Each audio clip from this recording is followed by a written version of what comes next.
All right, we are live. This is Dan the Waterman. I am live with Vick Tipnes in Tampa, Florida. How's everybody doing tonight? So before we go ahead and actually get started, I want to go ahead and invite some people. We are live. This is Dan the Waterman. I am live. That's what I was talking with Vick Tipnes in Tampa, Florida. How's everybody doing tonight? So before we go ahead and actually get started, I want to go ahead and invite some people. We are live. This is Dan. There we go. Sorry about that. I don't know if there's a way to not let that happen. So I'm going to go ahead and invite some people real quick. That way we can get more than 2 people watching. I'm sure we'll get 25, 30, 40 people on here. So why don't you go ahead and tell everybody a little bit about who you are and what you do. Would you mind doing that, Vic? Yeah, sure. So my name is Vick Tipnes. I'm founder and CEO of Blackstone Medical Services. We're a national sleep testing company. We made the Inc. 5000 this year, and based out of Tampa. We're a national company, and we basically diagnose people that suffer from obstructive sleep apnea, which is a disease when you can't breathe at night and you're gasping for air. So for the people out there that are snoring, waking up because they're snoring, or having trouble getting a good night's rest, could be possible that you have sleep apnea. So it's always good to get it checked out by your doctor. Absolutely. So let's talk about the beginning, man. When did you know you were an entrepreneur?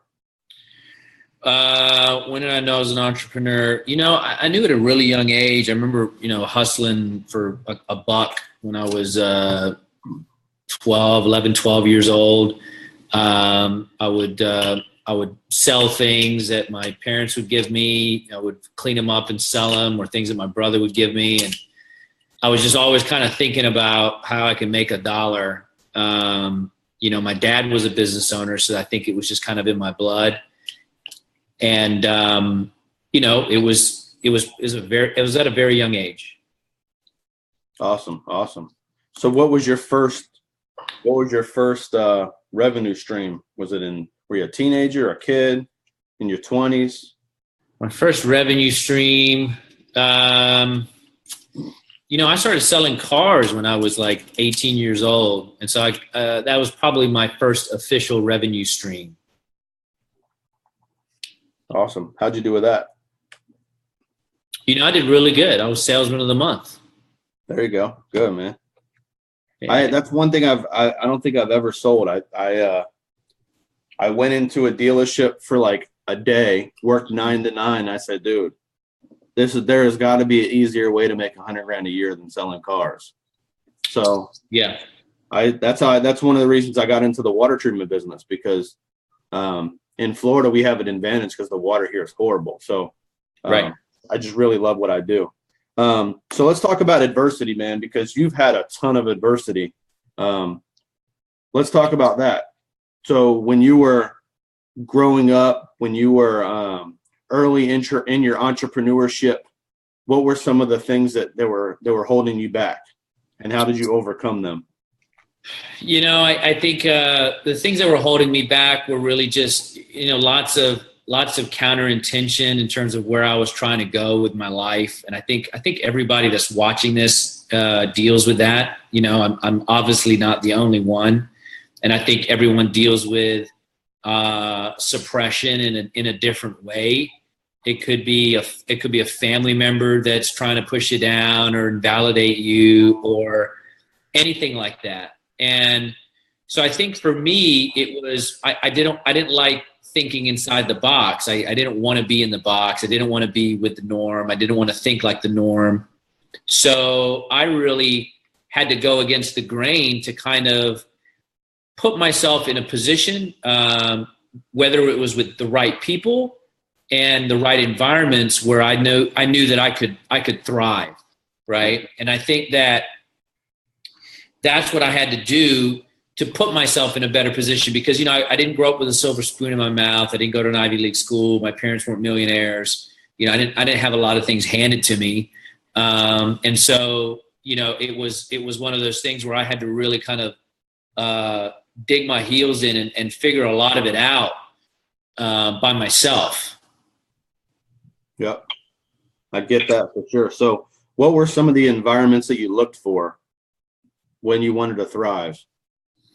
I really looked for, I wanted solid people to hang out with. I didn't feel that I would necessarily get so far if I hung out with people. And I hate to use money as an acid test. And it's not the only acid test, but, if people were just broke all the time, I just knew that they had other things going on in their life that they probably needed to work out, like myself. I mean, I was broke. So for me to hang out with other people that were broke or having money problems, I probably wasn't going to learn a whole lot. And I don't mean to offend anyone by that, but the thing is if you are in a situation where you're financially struggling, you want to hang out with people that are not. Because there's something that they're doing, or there's a way of thinking that is different from the way you were or the way I was. I mean, look, I was broke, never really got to a point of having financial security. And I needed to hang around people that I felt had that, right? Yep. And I also feel that I also hung around people that were quite positive, not necessarily that were rich, but thought a little bit outside the box and didn't see things like everybody else sees things. And I think that's really, really, really important. How did they see things? They saw things more rationally and against the grain. I mean, if you take any of the big thinkers and the really successful entrepreneurs of our time, whether it's Elon Musk or Steve Jobs, there are countless interviews of people that were in the aeronautical space, in the solar space, the banking space, that completely disagreed with Elon and said, what he's thinking and doing is not real. I mean, even Neil Armstrong went against Elon and said, hey, what he's trying to do in the private sector, I feel is not good or safe or whatever it may be. And so I try to hang out with those people that were individual thinkers like Elon, that were just thinking outside the box and didn't think so middle class. And when I say middle class, I don't necessarily mean middle class income. Income is, when I say middle class, I mean middle class thinking. It's how everybody thinks, everybody agrees, everybody thinks so, everybody knows so. I don't really give a shit about that bracket. I don't care about that bracket in terms of what they think. They're sheep, man. Yeah, it's just, Billy Bob and Johnny and Ricky and Bobby all thought that, so that's what I'm going to do. Yep. Okay, cool. Yep. So how did you find those people? Like, was there a certain way that you found the people you wanted to hang out with or be around? I think you attract it. I didn't necessarily go out and try to methodically hunt for it, but I'll give you an example. You ever all of a sudden wanted a car, and then all of a sudden you're like, I really want a white Jetta, for example. And all of a sudden, the next morning, you see white Jettas everywhere. Everywhere. Absolutely. Everywhere. Mm-hmm. Well, it wasn't that those white Jettas weren't there the day before. They were there the day before. But your mind, you weren't seeing it. And so now all you see is the white Jetta. And so when you make the decision that, hey, you know what? I want to have the right people around me. They were already there. You just didn't see them. You didn't pay attention to them because they weren't on your radar, right? So all of a sudden you make that decision, then all of a sudden those people start to pop up in your life, right? I'm sure it's happened to you, right? I mean, all of a sudden you start, hey man, I want to hang out with a better mindset of people, and all of a sudden, boom, you start attracting it. I mean, I have people reach out to me all the time that are in the right mindset of people that I want to hang out with, really because of this platform and because I just don't post anything negative on Facebook. I mean, really, what's the point? So I think a key to that is just not letting negativity be part of your daily activity. Yeah, totally. You know, so talk about something that a story that you said. It was one of your Facebook lives. You talked about how when you were younger, you used to carry around an empty briefcase. Let's talk about that. Yeah. So, I wanted to be a businessman from as long as I can remember. And when I had a few dollars in my pocket, I went to Office Depot or Staples, whatever it was at that time, and I bought a black briefcase, and I had a lock on it. You know what my code was?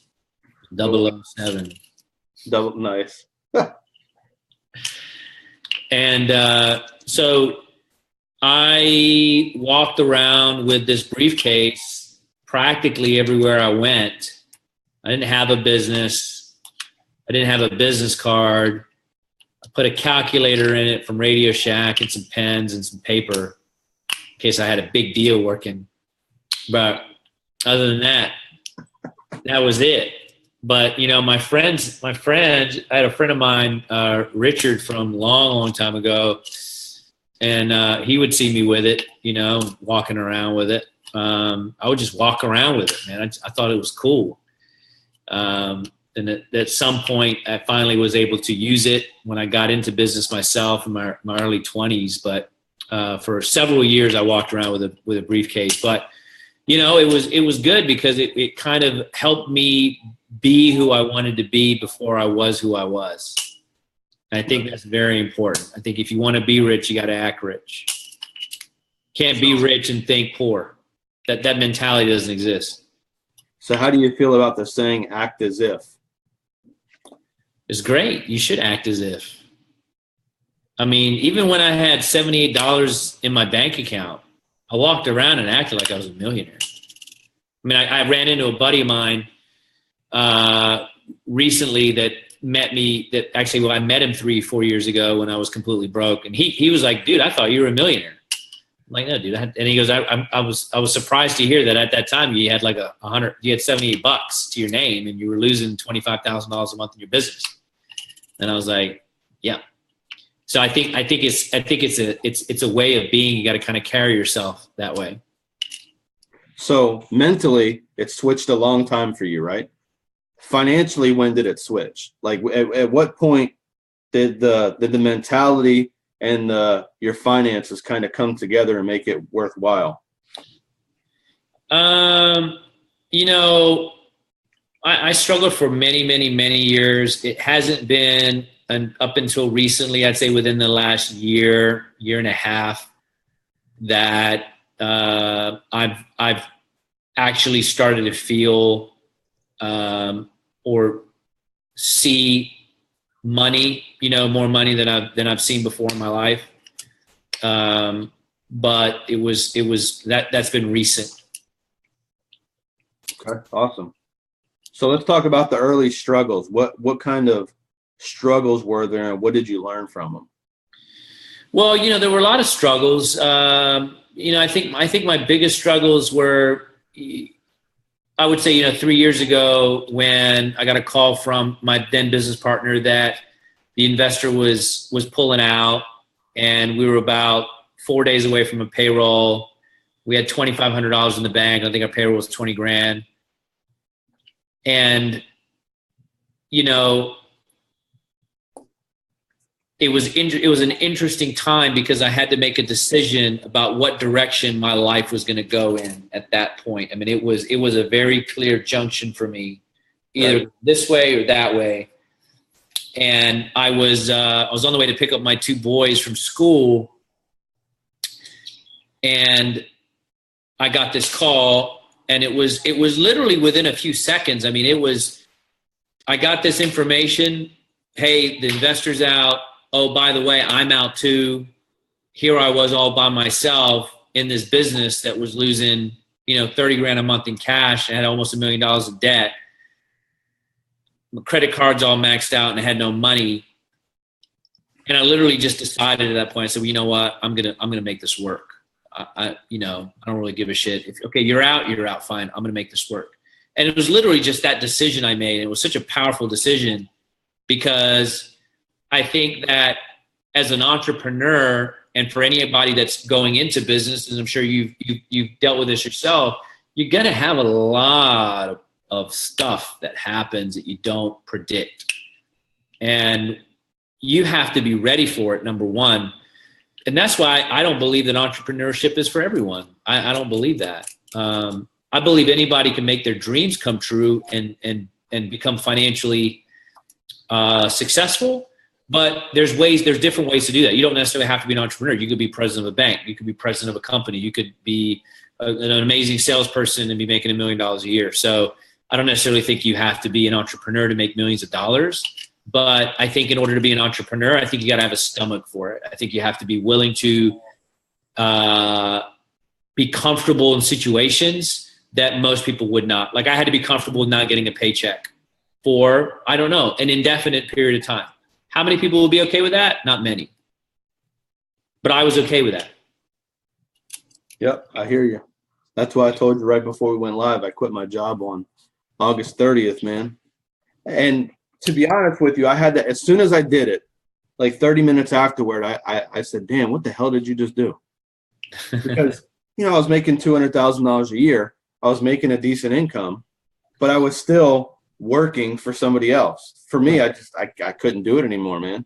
Right. I want to be able to do what I want to do when I want to do it. But I realized that I still have hours. I still work. I still go hustle. I still before this, I was going and knocking on doors, sweating my ass off in 95-degree weather. Right. So you still got to do that kind of stuff. You still have to be willing to put in the effort. But you said, entrepreneurship isn't for everybody. That's for damn sure. No, it's not. So give some shout outs. Jason Daniels, what's going on, man? The Titan, Leslie, Austin Olson, Adri, Jason Howland's in the house, Thomas Vincent, Jessica. Let's see, Sheila Lawrence, Rachel Johnson. What's up, everybody? Dario. If you guys want me to ask Vic any specific questions, make sure you put it in the comments so I can ask him. So if you could ask yourself, go back 10 years, right? What is some advice that you would give yourself from you today to yourself 10 years ago?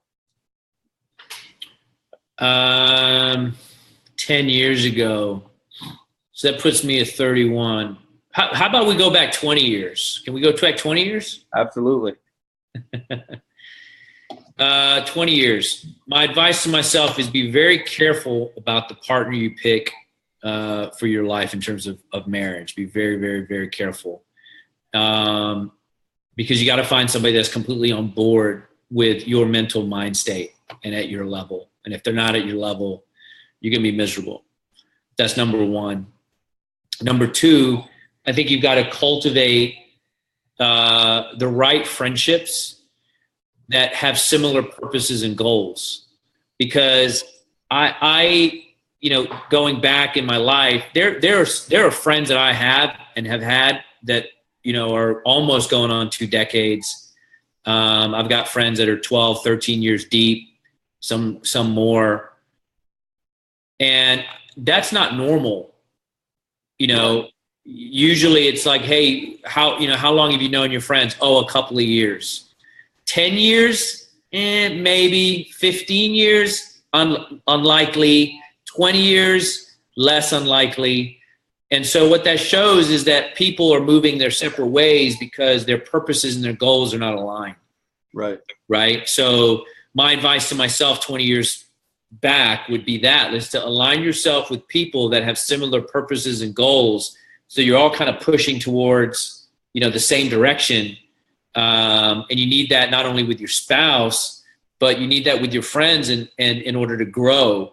Because I think that that's a very, very important part of success is having the right people around you. And I didn't get that until a few years ago. Did I really understand that? I just kind of luckily have some friends that I've known for a decade or two. Two of my longest and best and longest employees have been with me for 13 years. It's a long time. There's not many companies you walk into and you can be like, hey, I've got people who've been here for 13 years with me. So I think relationships are really important. And I love cultivating relationships that are long lasting, but you know, it's a two-way street, you know, so you got to have people that have the same purposes and goals as you. So that would be a piece of advice. And the other piece of advice is just don't listen to a lot of people. I think you can get a lot of bad advice. And I've talked to a lot of people that just get a lot of bad advice, getting financial advice from people that make less money than you, or business advice from somebody that doesn't have a business. Just, you got to be really careful where you're getting your data from, because there are people operating in their lives today at this moment that are operating off of the wrong data. Yep. And they'll find out the hard way, unfortunately. Maybe if they're lucky, they'll find out. Most of them don't find out. They just fail. Well, they dot off into the abyss. Right. Austin wanted me to ask you a question. He said, during your darkest times, the $78 in the bank account days, were you still certain you'd figure it out, resolve the problems at hand? What was in your head and what was your mindset during that time? Yeah, I knew I'd figure it out. I didn't have a choice. I mean, I didn't allow myself to have a choice, and I didn't have a plan B. So I couldn't really, Austin, I really couldn't go there in my mind because I didn't have a plan B. I didn't have anything to fall. I didn't have parents I could go stay at their house if shit hit the fan.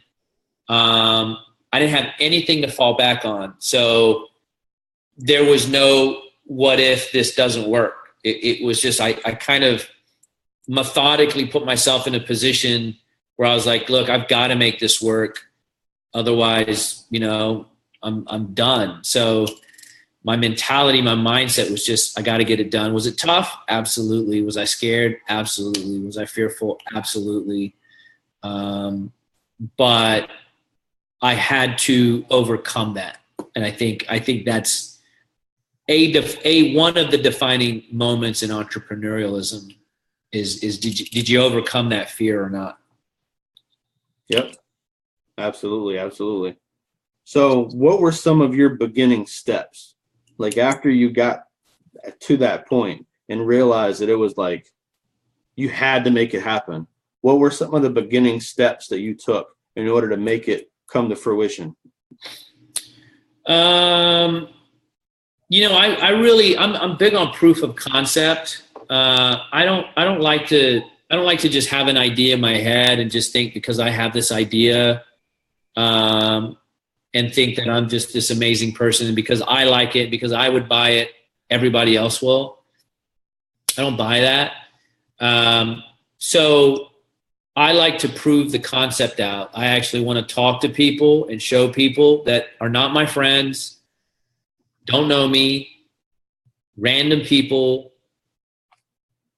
and say, hey, here's a product or service. Would you buy it? And if they buy it, that gives me proof of concept. Like I literally went to hundreds of doctors' offices before I started the business. I still have my surveys, and I surveyed every single doctor to say, hey, if I started this business and I provided this service, would you be interested in it? Now, I didn't ask any friends or family because they're always going to agree. Friends and family are going to agree with you. Oh yeah, you know, Dan's greatest idea ever. That's great, Dan. Fantastic. Right? Absolutely. But they're not going to keep you in business. The people that are going to keep you in business are the public. So go find out from the public if they actually would buy your product or service. And that's one fundamental thing that I did very early on. And I also focused a lot on the value. I wanted to make sure that I provided a lot of value for what I was offering and charging for. So from the very get-go, I already provided a product that was superior in the sense of value. Like I wasn't going upstream. Got it.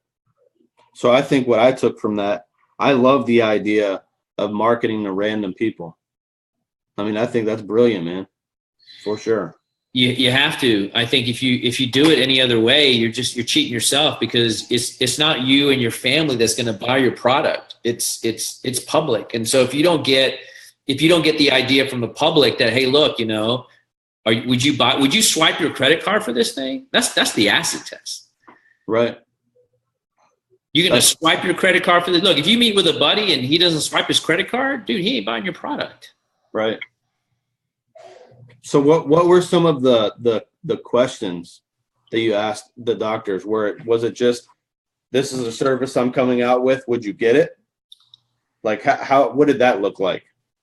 Well, it was very specific. It was if I offered an alternative to your current sleep testing situation, which is a hospital, and I provided the service at home, is that something you would consider? Yes or no? Check the box.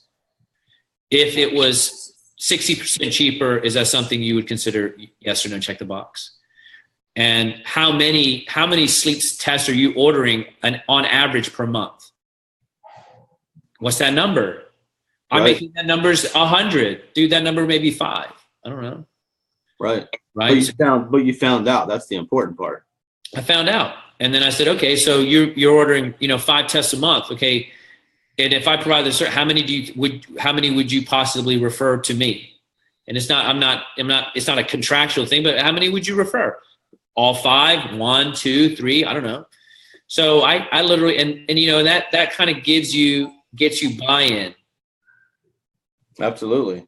And it gauges you from the very beginning what you need to do in order to get that business going. Yep. That's awesome. Awesome. Does anybody else have any questions for Vic? I like to try to keep these around 30 minutes. So if you have any questions, make sure you ask.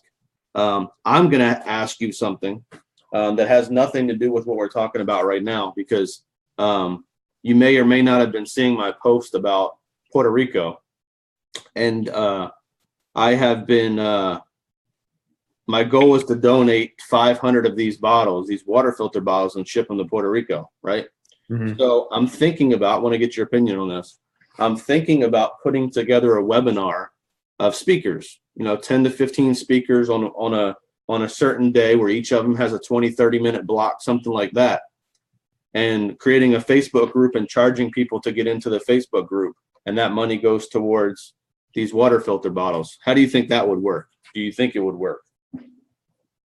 Wouldn't it be better just to get people to donate? My goal is 10,000. Since Saturday night, I've raised 2,500. That's good. Yeah, it's good, but I want to do it quickly, because the reality is, if it takes 3 months to do it, there's going to be people in Puerto Rico that are going to die because they don't have clean water. Just being real. Yeah. I don't know about charging people to get into a Facebook group, but I think maybe just positioning it more to say, hey, look, I'm trying to raise money for this cause. Right. Here's the link to donate, and just put a link up there. And man, if you get $5, $20, $50, $100, it just add up. Right. That's not that I would go. So I have 8 speakers lined up already. Obviously, I have to coordinate it. Is that something that you would give 20 to 30 minutes to? Yeah, I could do that. Sorry to put you on the spot, but I appreciate that. Oh, good. So cool, man. Well, do you have anything else? Do you have anything else to add? If you could give someone one golden nugget as far as someone early in their entrepreneurship journey, what would that be? Proof of concept and stay the course. If you got proof of concept, stay the course. So if you have proof of concept, stay the course. Yeah, we've all seen Shark Tank, where you got these people that just have the worst idea ever, and they mortgage their house, and they mortgage their grandmother's house and their in-laws' house, and took money from their kids' college fund, and they did all this stuff, and they got the worst idea ever. They had no friend that ever said, dude, that's the worst idea ever. So proof of concept is going to save you a lot of heartache. It's not about what you think and what your friends and family think. Is somebody actually going to swipe the credit card and do it, and actually go that route, and I think all the successful entrepreneurs that have created great products. Elon Musk, Steve Jobs, they've done that. Hey, what does the consumer want and need? And they've delivered that successfully. Yep, absolutely. Don't ask for an investment unless it works first. True. Got to have a working product. You can't have an investor if you don't have something that works. Absolutely. So cool, man. Well, I appreciate your time. And I look forward to, I'll reach out to you regarding the other thing in the next couple of days, and we'll stay in touch. Okay, sounds good, man. Thanks for having me on. I really appreciate you having me on, and my thoughts and prayers go to all the victims in Vegas and absolutely Puerto Rico and everywhere else, man. It's a challenging time these days. It is, man. But you know, if we can all kind of help each other out and stick together, we'll get through it for sure. Yeah, let's all stand for the flag. Yeah. Absolutely. Appreciate it, dude. Have a good one. All right, man. See ya.